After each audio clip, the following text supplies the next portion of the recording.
This video will cover carboxyhemoglobin, an abnormal hemoglobin that can cause red blood cell disease.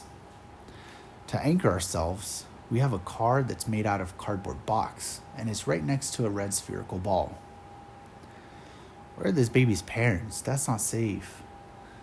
Anyways, it represents the fact that carbon monoxide has even greater affinity to fetal hemoglobin than it has to other types of hemoglobin.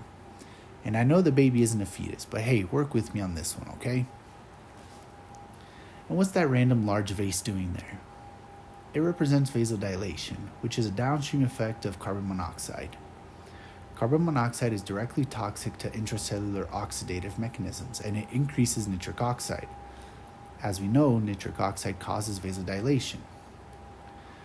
Look at the license plate on that car. It represents that when carboxyhemoglobin levels are between 20 to 50%, individuals will be severely symptomatic. More than 50% would likely lead to coma and death, while less than 20% is likely to show mild symptoms such as dyspnea on exertion. Let's take a look at the pool. There's a chlorine dispenser in the pool right next to a can of paint. This represents methylene chloride, a compound found in paint and varnish removers that when metabolized by the liver can generate carbon monoxide and therefore carboxyhemoglobin. You see the rooster with a ruler?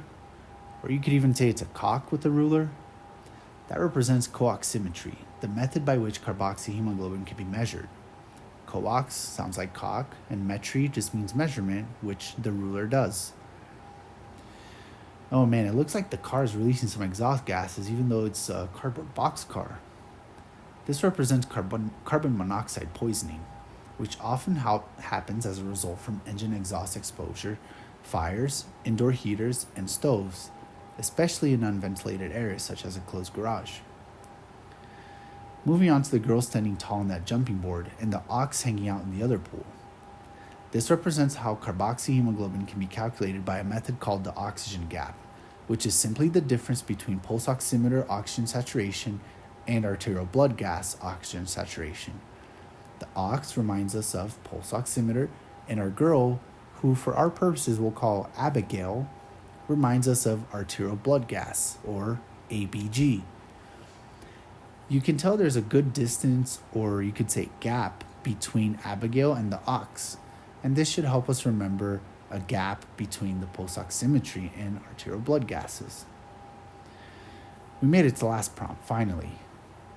See the game of lie at the top? I guess it's missing 2 letters. That's intentional because it represents half-life. Right under it, we see the estimated playtime.